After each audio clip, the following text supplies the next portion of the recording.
है क्या? तो मैग्नेट को आप डिफाइन करोगे कि मैग्नेट सर इज क्या पढ़ा रहे हैं sir? Magnet is a property of substance, या सिंपली ये हम पढ़ रहे हैं फिफ्थ चैप्टर स्टार्ट किए हैं, नेक्स्ट चैप्टर, और नेक्स्ट चैप्टर है मैग्नेटिज्म एंड मैटर। नया चैप्टर स्टार्ट किया है हमने, अगला चैप्टर हमने पढ़ना स्टार्ट किया है। चले ना स्टार्ट करें पढ़ना? Yes sir. हाँ, यस तो सर। ध्यान दोगे मैग्नेट, फर्स्ट टॉपिक हमें मैग्नेट के बारे में पढ़ना है कि मैग्नेट है क्या। मैग्नेट आप जानते हो कि ये किसी सबस्टेंस का वह पीस है जो कि small pieces of iron, nickel, cobalt को अपने टुवर्ड्स अट्रैक्ट करता है। तो मैग्नेट को आप डिफाइन करोगे कि ये piece of substance that attracts small pieces of iron, nickel, cobalt etcetera towards itself is known magnet. उसे जो है कि हम मैग्नेट कहते हैं। यानी कि कोई भी वह सबस्टेंस जो small pieces of iron, nickel या कोबाल्ट को अपने टुवर्ड्स अट्रैक्ट कर रहा हो, तो उस सबस्टेंस को ही हम क्या कहते हैं? मैग्नेट कहते हैं। मैग्नेट दो पार्ट में कैटेगराइज किया जा सकता है, नेचुरल मैग्नेट और artificial magnet. Natural magnet means the magnets that obtain in nature is known natural magnet. वह मैग्नेट जो कि नेचर में ऑब्टेन होता है, वह ब्लैक स्टोन जो कि नेचर में पाया जाता है, नेचर से पाया जाता है, जो कि small pieces of iron, nickel, cobalt को अपने टुवर्ड्स अट्रैक्ट करता है, तो उस मैग्नेट को हम नेचुरल मैग्नेट कहते हैं। जैसे कि ये सबसे पहले जो है कि मैग्नेशिया नामक प्लेस पर जो है कि ये पाया जाता है। तो मैग्नेशिया नाम से ही, प्लेस के नाम पर ही इसका नाम सबसे पहले मैग्नेटाइट रखा गया था, बाद में इसका नाम चेंज करके जो है कि मैग्नेट रखा गया। ये जो नाम मैग्नेट है, ल्यूक्रेटियस साइंटिस्ट हैं, उन्होंने सबसे पहले यह नाम जो है कि मैग्नेट दिया था। तो नेचुरल मैग्नेट क्लियर है कि the magnets that's found in nature is known natural magnet. इसे हम जो है कि मैग्नेट कहते हैं। लेकिन अगली चीज आपको ध्यान देना है, नेक्स्ट पॉइंट आप समझोगे कि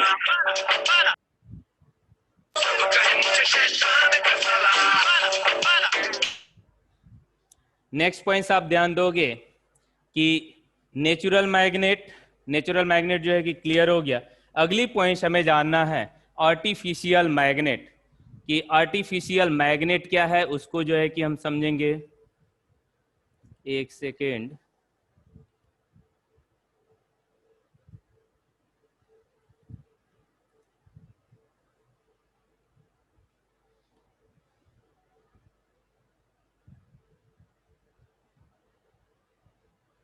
पढ़ा रहे हैं, थोड़ा सा हम आप लोगों को देख लें।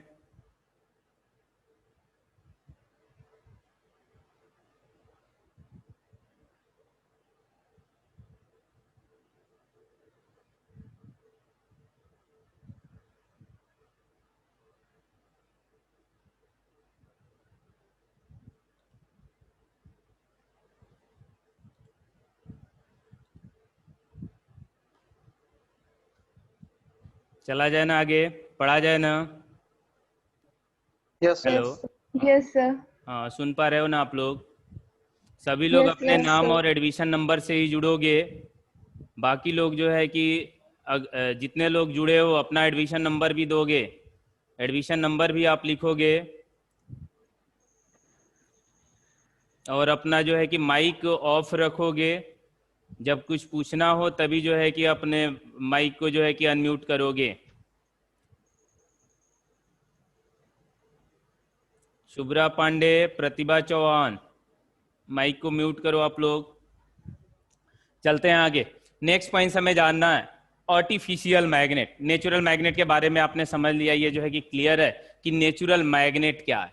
नेचुरल मैग्नेट से यह क्लियर है कि वह मैग्नेट जो कि नेचर में पाया जाता है, उस मैग्नेट को हम बेसिक प्रॉपर्टी ऑफ मैग्नेट में फर्स्ट प्रॉपर्टी ऑफ लेकर के चलोगे कि property of attraction. Property of attraction means ये बार मैग्नेट क्या करता है, bar magnet small pieces of iron, nickel, cobalt को अपने टुवर्ड्स अट्रैक्ट करता है। यही जो प्रॉपर्टी है मैग्नेट की, इस प्रॉपर्टी को हम प्रॉपर्टी ऑफ अट्रैक्शन कहते हैं।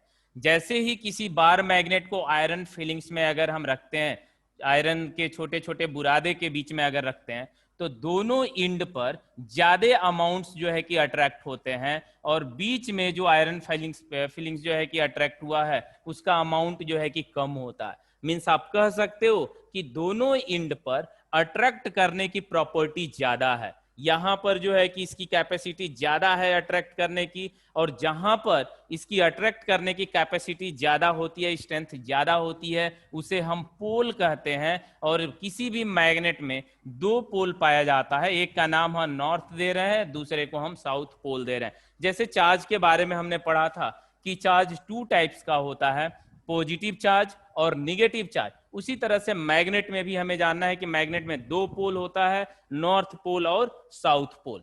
तो ये प्रॉपर्टी ऑफ अट्रैक्शन समझ में आया होगा कि magnets small pieces of iron nickel cobalt को अपने टुवर्ड्स अट्रैक्ट करता है, and this property of magnet is known property of attraction. और मैग्नेट के दोनों इंड पर अट्रैक्ट करने की प्रॉपर्टी स्ट्रांग होती है, जहां पर अट्रैक्ट करने की स्ट्रेंथ ज्यादा है, प्रॉपर्टी बिहेवियर ज्यादा है, उसे हम जो है कि पोल कह रहे हैं। अगली बात आप ध्यान दोगे, property of alignment. Property of alignment ये हमने बार मैग्नेट लिया है, और इस बार मैग्नेट को हमने फ्रीली सस्पेंड किया है। किसी भी बार मैग्नेट को जब हम फ्रीली सस्पेंड करते हैं, then it always stay towards north south direction. कोई भी मैग्नेट हमेशा किधर जो है कि रुकता है, हमेशा नॉर्थ साउथ डायरेक्शन में रुकता है। किसी भी मैग्नेट को फ्रीली सस्पेंड करेंगे तो हमेशा वो नॉर्थ और साउथ डायरेक्शन में रुकता है। या वाटर में हम क्या करते हैं कि कार्क पर अगर हम मैग्नेट रखें तो वह जो है कि कार्क को घुमा करके हमेशा किधर रुकेगा, हमेशा नॉर्थ साउथ डायरेक्शन में रुकेगा। तो ये जो प्रॉपर्टी है मैग्नेट की, इसे हम प्रॉपर्टी ऑफ अलाइनमेंट कहते हैं। That is when A bar magnet is freely suspended, it always stay towards north south direction. The pole of magnet that points the stay towards the north direction is known north pole, and another pole that stay towards south direction is known south pole. किसी भी bar magnet को freely suspend करने पर यह north south direction में रुकता है। जो इंड नॉर्थ डायरेक्शन को पॉइंट्स करता है, नॉर्थ डायरेक्शन में रुकता है, उसे हम नॉर्थ पोल कहते हैं, और जो साउथ डायरेक्शन में रुक रहा है उसे हम साउथ पोल कहते हैं। और दोनों पोल से, नॉर्थ और साउथ पोल से जाने वाली जो ये एक्सिस है, ये जो लाइन है, इस लाइन को हम मैग्नेटिक एक्सिस कहते हैं। मैग्नेट के दोनों इंड से पास करने वाली जो ये लाइन है, इस लाइन को हम मैग्नेटिक एक्सिस कहते हैं।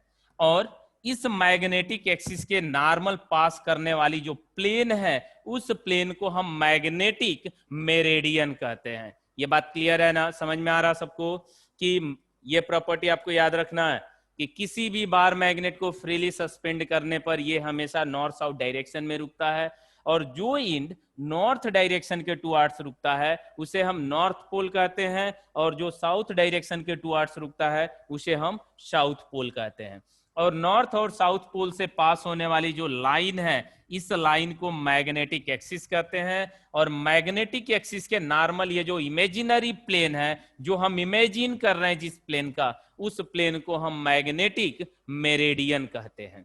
यहां तक क्लियर है। नेक्स्ट जो है कि आप प्रॉपर्टी देखोगे, नेक्स्ट प्रॉपर्टी हम पढ़ेंगे कि प्रॉपर्टी ऑफ पेयर्स। तो नेक्स्ट प्रॉपर्टी है मैग्नेट का कि प्रॉपर्टी ऑफ पेयर्स, यानी कि मैग्नेट में दो पोल होता है। अगर हम एक सिंगल पोल की बात करें, अगर किसी एक अकेले पोल की बात करते हैं तो उसे हम मोनोपोल कहते हैं। जैसे कि हमने चार्ज में पढ़ा था कि दो तरीके का चार्ज है, पॉजिटिव चार्ज और निगेटिव चार्ज, उसी तरह से मैग्नेट में दो पोल है।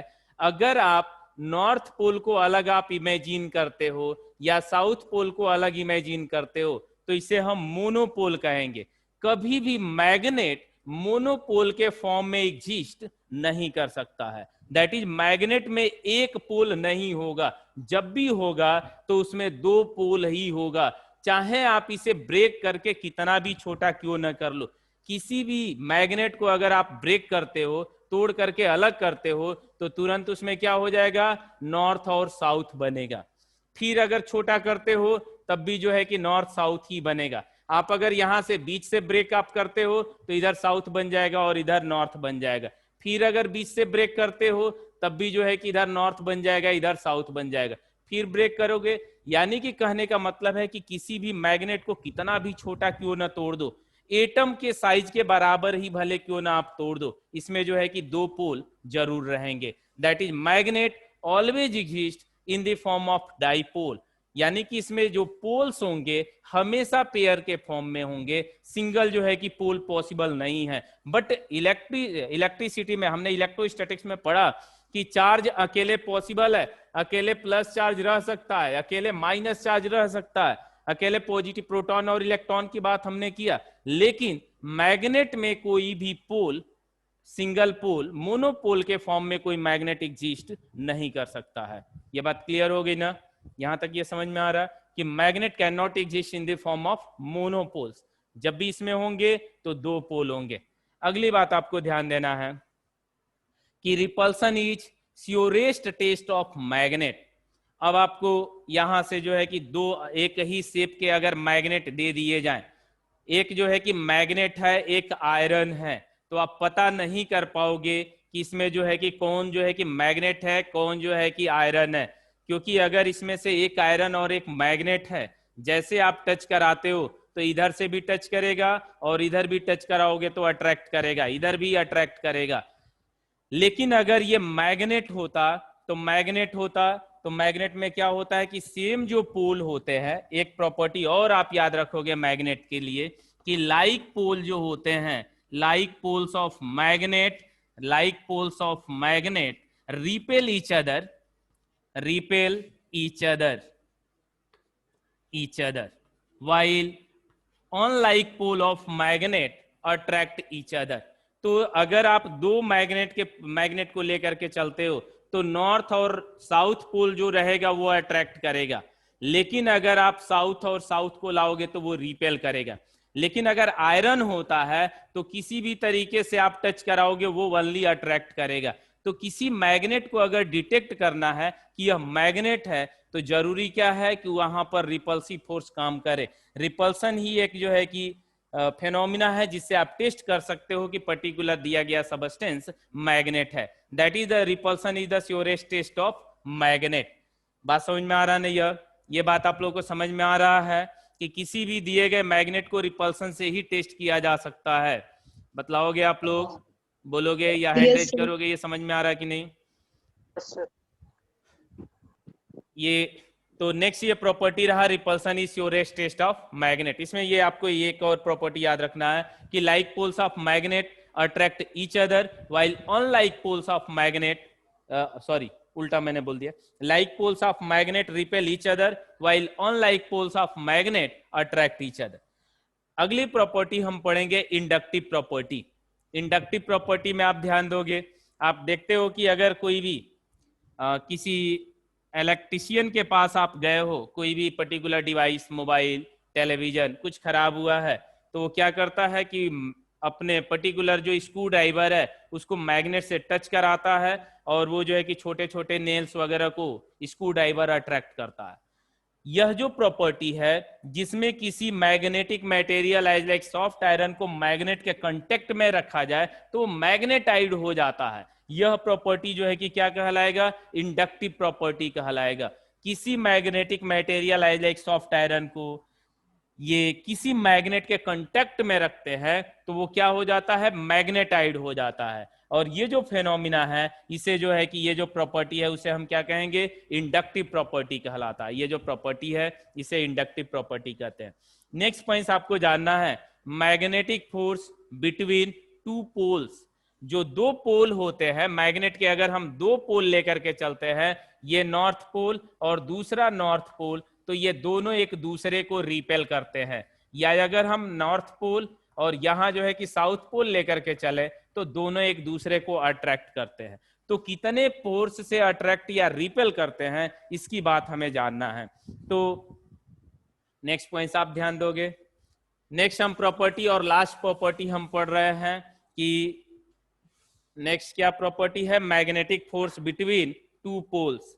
अगर हमें कोई मैग्नेट दिया गया हो, दोनों की पोल स्ट्रेंथ m1 और m2 हो, तो magnetic force between two pole of magnet is directly proportional to product of their pole strength, that is a proportional to m1 into m2। अगर यहाँ जो है कि एक पोल है जिसका pole strength suppose as m1 है, और यहाँ पर दूसरा पोल है जिसका पोल स्ट्रेंथ m2 है, दोनों के बीच का डिस्टेंस स्मॉल r है।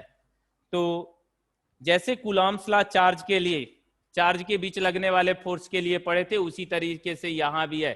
किसी भी दो पोल के बीच, मैग्नेटिक पोल के बीच लगने वाला magnetic force F is directly proportional to product of their pole strength, and magnetic force between two pole is inversely proportional to square of distance between them, that is a proportional to 1 upon r square. On combining both result, we have a proportional to m1 m2 divided by r square, जहां m1 m2 क्या है, पोल का strength है, और r क्या है, दोनों पोल के बीच का डिस्टेंस है। अब हम प्रोपोर्शनलिटी का साइन अगर हटाते हैं तो यहां हम कांस्टेंट लिखते हैं mu not upon 4 pi m1 m2 divided by r square. किसी भी मैग्नेट के दो पोल के बीच लगने वाला magnetic force F is equal to क्या होता है, m1 m2 upon r square होता है। F is equal to mu not upon 4 pi m1 m2 upon r square होता है। ये बात समझ में आ गया ना? सिंपली कूलॉम्स लॉ जैसा ही है, जैसा कूलॉम्स लॉ था उसी तरीके से ये भी है कि किसी भी दो पोल के बीच लगने वाला magnetic force F is equal to mu not upon 4 pi m1 m2 upon r square, जहां m1 m2 को पोल स्ट्रेंथ कह रहे हैं। एक चीज और आपको याद रखना है, प्रॉपर्टीज ऑफ पेयर्स में आपने पढ़ा कि किसी भी मैग्नेट को अगर दो पार्ट में हम ब्रेक करते हैं तो इसमें जो है कि फिर से दो पोल बन जाते हैं। लेकिन ध्यान देना है, जैसे आप इसे तोड़ करके अलग करते हो तो इसके पोल स्ट्रेंथ जो है कि अफेक्टेड होता है, इसका पोल स्ट्रेंथ क्या हो जाएगा, रिड्यूस कर जाएगा, लेकिन इसमें दो पोल जरूर रहेंगे। अगर किसी मैग्नेट को ब्रेक किया जाता है, ये मैग्नेट है, इसे ब्रेक करके दो अलग अलग पार्ट में आप करते हो तो पोल स्ट्रेंथ रिड्यूस होगा, लेकिन इसमें पोल जो है कि दो ही रहेंगे, ऐसा नहीं कि पोल को आप बांट पाओगे। चले आगे ना, यहां तक समझ में आ गया? तो नेक्स्ट पॉइंट्स हम लेकर के चलेंगे और नेक्स्ट टॉपिक होगा मैग्नेटिक फील्ड। सर, हाँ सर एक बार इंडक्टिव प्रॉपर्टी एक्सप्लेन कर दीजिए। इंडक्टिव प्रॉपर्टी को आप बतलाओगे कि when a magnetic substance, magnetic material is put in contact to a magnet, then is also acquires the property of magnetism. This property of magnetic material is known inductive property. किसी भी magnetic substance को किसी magnet के contact में रखने पर वह भी मैग्नेटाइड हो जाता है, वह भी मैग्नेटिक बिहेवियर शो करने लगता है। इस प्रॉपर्टी को हम इंडक्टिव प्रॉपर्टी कहते हैं। जैसे किसी मैग्नेट से अगर आप रब्ड करते हो या मैग्नेट के कांटेक्ट में स्क्रू ड्राइवर को रखते हो तो वह मैग्नेटाइड हो जाता है, वह छोटे छोटे नेल्स को अपने टुवार्ड्स अट्रैक्ट करने लगता है। इसी प्रॉपर्टी को हम इंडक्टिव प्रॉपर्टी कहते हैं। आया समझ में नहीं? Yes sir. चलें आगे, अगली टॉपिक आप पढ़ोगे मैग्नेटिक फील्ड लाइंस। थोड़ा सा थ्योरेटिकल चैप्टर है यह, तो मुझे उम्मीद है कि मैग्नेट क्या है और मैग्नेट की प्रॉपर्टी क्या है, ये सारी बातें समझ में आ गई और इसे आप याद रखोगे। नेक्स्ट टॉपिक हम पढ़ेंगे मैग्नेटिक फील्ड लाइंस। अगली टॉपिक हम पढ़ेंगे मैग्नेटिक फील्ड लाइंस, तो ये सब हटा देना। अब हम चलते हैं नेक्स्ट टॉपिक पर, और नेक्स्ट टॉपिक होगा मैग्नेटिक फील्ड लाइंस। जैसे आपने इलेक्ट्रिक फील्ड लाइंस पढ़ा था उसी तरह से हमें यह टॉपिक पढ़ना है, magnetic field lines. Magnetic field lines, magnetic field lines. ये इलेक्ट्रिक फील्ड लाइंस को आपने कैसे बतलाया था? इलेक्ट्रिक फील्ड लाइंस को कितने लोग डिफाइन करोगे? थोड़ा हैंड रेज करोगे जो लोग इलेक्ट्रिक फील्ड लाइंस को डिफाइन करोगे।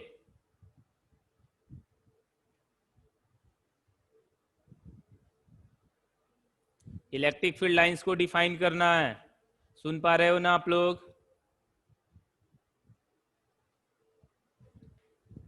बहुत ही कम लोग हैंड रेज कर रहे हो। इतना जल्दी आप भूल जाओगे? आप लोगों में से कोई लोग बतलाओगे इलेक्ट्रिक फील्ड लाइंस क्या है?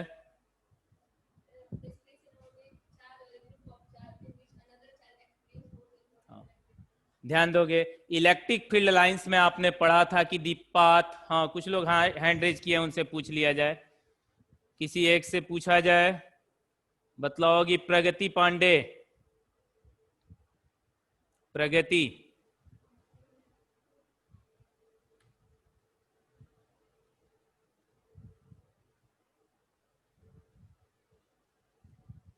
ध्यान दोगे? नहीं आवाज आ रहा है? मैं बतला रहा हूं। इलेक्ट्रिक फील्ड लाइंस को आपने बतलाया था कि the path straight or curve along which a unit positive trace charge can move freely if it free to do so। ये ना आपने पढ़ा था कि किसी भी इलेक्ट्रिक फील्ड में यूनिट पॉजिटिव चार्ज का चलने का जो पाथ होता है उसे हम इलेक्ट्रिक फील्ड लाइंस कहते हैं। सिमिलरली अगर हम मैग्नेट ले लेते हैं और इमेजिन करें कि नॉर्थ पोल, मैग्नेट का नॉर्थ पोल चलने के लिए फ्री है, ऐसा पॉसिबल नहीं है कि मैग्नेट का एक पोल अलग कर सके, बट इमेजिन करते हैं कि नॉर्थ पोल को अगर फ्री करे और उसका चलने का जो पाथ होता है उसी पाथ को हम मैग्नेटिक फील्ड लाइंस कहते हैं। ध्यान दोगे आप? मैग्नेटिक फील्ड लाइंस को आप कैसे डिफाइन करोगे? बतलाओगे मैग्नेटिक फील्ड लाइंस को कि दी पाथ स्ट्रेट और कर्व, कर्व ही होगा इसमें, स्ट्रेट नहीं होगा क्योंकि आइसोलेटेड पोल पॉसिबल नहीं है।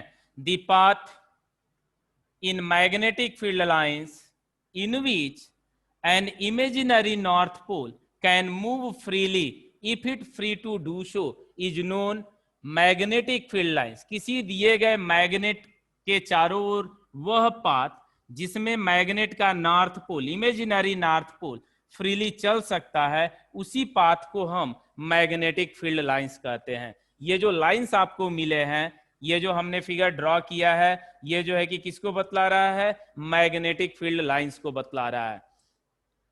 किसी भी मैग्नेट के चारों ओर का वह पाथ जिसमें इमेजिनरी नॉर्थ पोल, मैग्नेट का imaginary north pole freely move कर सकता है, उस पाथ को हम मैग्नेटिक फील्ड लाइंस कहते हैं। जो भी हमें इमेजिनरी पाथ मिल रहा है उसे हम मैग्नेटिक फील्ड लाइंस कहते हैं। समझ में आ गया नहीं?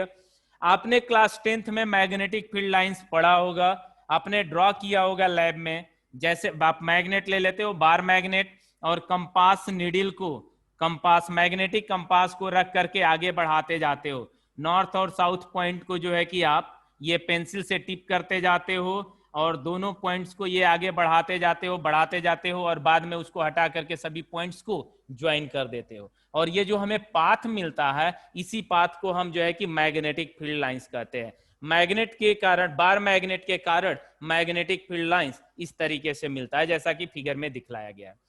अब इसकी प्रॉपर्टी हमें जानना है। मैग्नेटिक फील्ड लाइंस का डेफिनेशन समझ में आ गया ना? That is the imaginary path around the magnet in which hypothetical north pole can move freely if it free to do so। अब अगली बात आपको ध्यान देना है, properties of magnetic field lines. Properties of magnetic field lines, properties of magnetic field lines. Magnetic field lines की हमें property जानना है। तो फर्स्ट प्रॉपर्टी जो है कि आप याद रखोगे कि इसकी पहली प्रॉपर्टी है कि magnetic field lines form a closed loop, closed path. ये क्लोज्ड पाथ को बनाता है। Magnetic field lines close path को बनाता है। दैट इज मैग्नेट के बाहर मैग्नेटिक फील्ड लाइंस नॉर्थ से साउथ होता है और मैग्नेट के अंदर साउथ से नॉर्थ डायरेक्शन में होता है। ये याद रखोगे, ये बहुत इंपॉर्टेंट पॉइंट्स है। क्या याद रखना है कि magnetic field lines form a close loop that is outside the magnet. Magnetic field lines from north to south direction, while inside the magnet direction of magnetic field lines is from south to north। बाहर magnetic field lines north से south होती है और अंदर magnetic field lines जो है south से north होती है। क्या ये प्रॉपर्टी समझ में आ गया ना? ये फर्स्ट प्रॉपर्टी समझ में आया? Yes sir.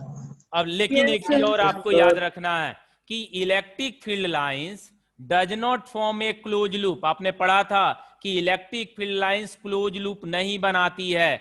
Electric field lines में लाइंस जो है कि प्लस से माइनस की ओर होती है, लेकिन प्लस से जाकर के माइनस पर समाप्त हो जाता है, फिर माइनस से प्लस पर नहीं आता है।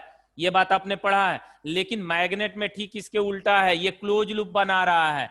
ये बाहर बाहर जो है कि नॉर्थ से साउथ है और अंदर जो है कि साउथ से नॉर्थ डायरेक्शन में है। That is electric field lines does not form a close loop while magnetic field lines form a close loop.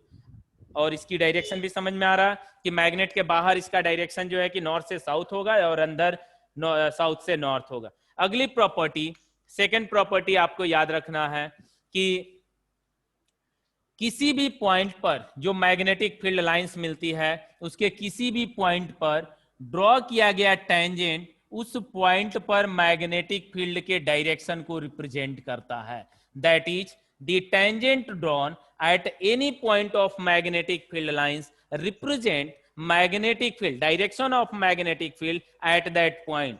Magnetic field lines के किसी भी पॉइंट पर अगर हम टेंजेंट को ड्रॉ करते हैं तो ये ड्रॉ किया गया टेंजेंट उस पॉइंट पर मैग्नेटिक फील्ड के डायरेक्शन को रिप्रेजेंट करता है। तो दूसरी बात भी समझ में आ गया ना, सेकंड प्रॉपर्टी कि the tangent drawn at any point of magnetic field lines represent direction of magnetic field at that point.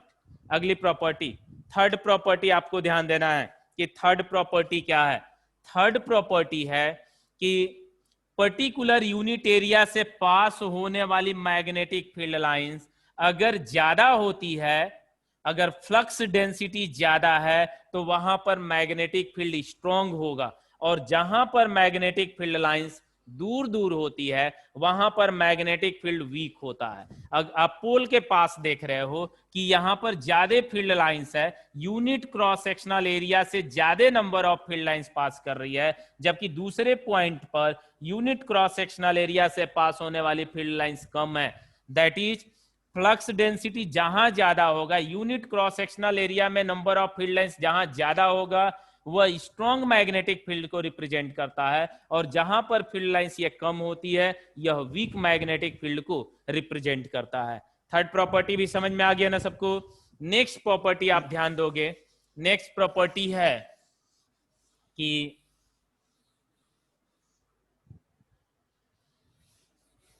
Magnetic field lines की नेक्स्ट प्रॉपर्टी आप लेकर के चलोगे कि magnetic field lines never intersect to each other.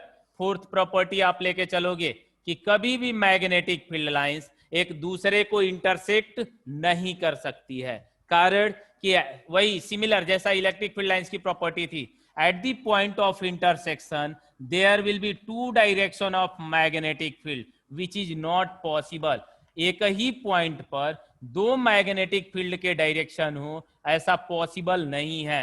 एक ही point पर, एक ही पॉइंट पे दो डायरेक्शन मिले मैग्नेटिक फील्ड लाइंस का, यह संभव नहीं है। That is two magnetic field lines never intersect to each other. कहीं पर भी मैग्नेटिक फील्ड लाइंस एक दूसरे को इंटरसेक्ट नहीं करती है। तो ये बात क्लियर हो गया ना? चलें आगे, तो चलते हैं नेक्स्ट टॉपिक पर। अगली टॉपिक हम पढ़ेंगे कि दो टॉपिक और हमें पढ़ना है।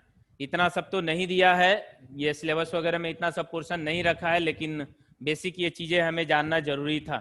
अगली बात हमें पढ़ना है कि current carrying loop as a magnetic dipole, equivalent to magnetic dipole, current carrying solenoid as magnetic dipole. ये दो टॉपिक हम लेकर के चलेंगे। टाइम भी आज कम है, एक टॉपिक हम स्टार्ट करते हैं।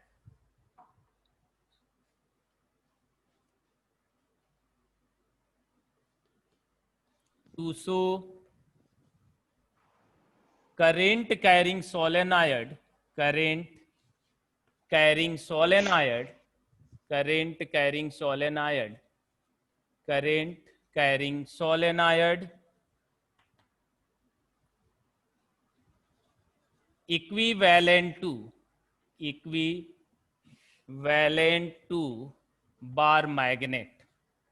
हमें बतलाना है कि बार मैग्नेट और करंट कैरिंग सोलेनाइड एक ही जैसा है।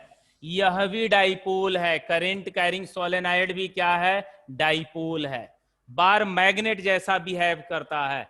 तो पहली जो है कि क्या आप अलग अलग कई तरीके से हम दिखलाएंगे, कई प्रॉपर्टी को दिखाएंगे। अगर दोनों की प्रॉपर्टी सेम पाई जाती है तो हम कह सकते हैं कि दोनों एक दूसरे के इक्विवेलेंट है, दोनों एक दूसरे के बराबर एक जैसा जो है कि काम कर रहे हैं। तो सबसे पहली प्रॉपर्टी आप लेकर के चलोगे कि अगर करंट कैरिंग सोलेनाइड आप ले लेते हो, ये करंट कैरिंग सोलेनाइड है और इधर जो है कि हम बार मैग्नेट ले ले रहे हैं, तो करंट कैरिंग सोलेनाइड को अगर आप फ्रीली सस्पेंड करते हो तो यह हमेशा नॉर्थ साउथ डायरेक्शन में स्टे करता है। और यही प्रॉपर्टी किसका है, बार मैग्नेट का भी है। इस प्रॉपर्टी के बेस पर आप कह सकते हो कि current carrying solenoid behaves as a bar magnet. ये बात समझ में आया ना। पहली प्रॉपर्टी हम क्या बतला रहे हैं कि करंट कैरिंग जो सोलेनाइड है फ्रीली सस्पेंड करने पर यह नॉर्थ साउथ डायरेक्शन में स्टे करता है। बार मैग्नेट को भी फ्रीली सस्पेंड करने पर नॉर्थ साउथ डायरेक्शन में स्टे करता है। दोनों की प्रॉपर्टी सेम है, सिमिलर प्रॉपर्टी को दोनों शो कर रहा है। दैट इज इस प्रॉपर्टी के बेस पर आप कह सकते हो कि bar magnet and current carrying solenoid are equivalent to each other. दूसरी आप लेकर के चल सकते हो, दूसरी प्रॉपर्टी कि अगर आप मैग्नेटिक फील्ड लाइंस ड्रॉ करते हो, ये आपने जो है कि सोलेनाइड ले लिया, करंट कैरिंग सोलेनाइड ले लिया, और इधर जो है कि बार मैग्नेट आपने लिया है। करंट कैरिंग सोलेनाइड और बार मैग्नेट के कारण अगर आप मैग्नेटिक फील्ड लाइंस को आप ड्रॉ करते हो तो आप जो करते हो कि दोनों की मैग्नेटिक फील्ड लाइंस सिमिलर मिल रही है। जैसी मैग्नेटिक फील्ड लाइंस हमें बार मैग्नेट की मिल रही थी उसी तरीके से हमें किसमें मिल रही है, सोलेनाइड में मिल रही है। जैसा कि आपने ये देखा है अभी कि मैग्नेटिक फील्ड लाइंस ऐसे मिलता है बार मैग्नेट के कारण, और सोलेनाइड के कारण भी मैग्नेटिक फील्ड लाइंस जस्ट इसी तरीके से मिलता है। तो मैग्नेटिक फील्ड लाइंस के भी बेस पर हम कह सकते हैं कि दोनों एक दूसरे के इक्विवेलेंट है। बात समझ में आया ना। लेकिन अब हम तीसरा जो है कि पॉइंट्स लेकर के चलेंगे जिसके बेस पर हम बतलाएंगे कि दोनों एक दूसरे के इक्विवेलेंट है। थर्ड पॉइंट क्या है कि बार मैग्नेट, ये हमने देखा कि अगर हम करंट कैरिंग सोलेनाइड के एक एक टर्न को भी हम अलग कर दें, एक एक टर्न को अगर हम अलग कर देते हैं तो एक टर्न में भी दो पोल होते हैं। अगर हम सिंगल टर्न लेकर के चलें तो उसमें दो पोल होता है। जिस सामने से जिस देखने पर अगर करंट का डायरेक्शन क्लॉकवाइज होता है तो वो साउथ पोल है, और उसके पीछे वाला जो ये पोल होगा वो क्या हो जाएगा, नॉर्थ हो जाएगा। तो सिंगल अगर लूप आप लेकर के चलते हो, अगर सिंगल लूप को भी लेकर के आप चलते हो तो उसमें दोनों पोल होता है, नॉर्थ पोल और साउथ पोल। आप देख सकते हो, पेज आप ले लेना और कोई पर्टिकुलर पेज पर आप सर्कल ड्रा कर लो और उससे आप देखोगे, एक डायरेक्शन दे दो तो अगर सामने से वो देख रहे हो नॉर्थ होगा तो जस्ट अपोजिट से देखोगे तो वो नॉर्थ जैसा अपीयर होगा। जैसा कि ये मैग्नेट की भी प्रॉपर्टी है कि किसी भी मैग्नेट को कितना भी छोटा क्यों ना कर दें, कितना भी छोटा कर देते हैं, इसमें जो है कि दो पोल जरूर होता है। इसमें सबसे छोटा टर्न जो है कि सबसे छोटा जो पार्ट होगा वो एक टर्न होगा।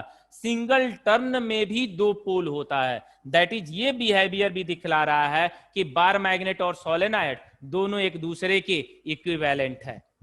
मुझे उम्मीद है कि ये बात जो है कि क्लियर हो गई होगी। ये समझ में आया ना, ये तीनों बात समझ में आ रहा है। अब हम आगे जो है कि कल बतलाएंगे, फार्मूला डिराइव करेंगे, इसके कारण ये करंट कैरिंग सोलेनाइड के एक्सिस पर मैग्नेटिक फील्ड निकालेंगे और बार मैग्नेट के भी एक्सिस पर मैग्नेटिक फील्ड निकालेंगे, और अगर दोनों मैग्नेटिक फील्ड एक दूसरे के इक्वल होगा तो कहेंगे कि दोनों एक दूसरे के इक्विवेलेंट है। तो वो उसे जो है कि हम कल बतलाएंगे। बस रहने दे रहे हैं आज इतना ही, टाइम भी ओवर होने वाला है। किसी को कुछ पूछना है? अगर किसी को कुछ पूछना है तो पूछोगे आप लोग?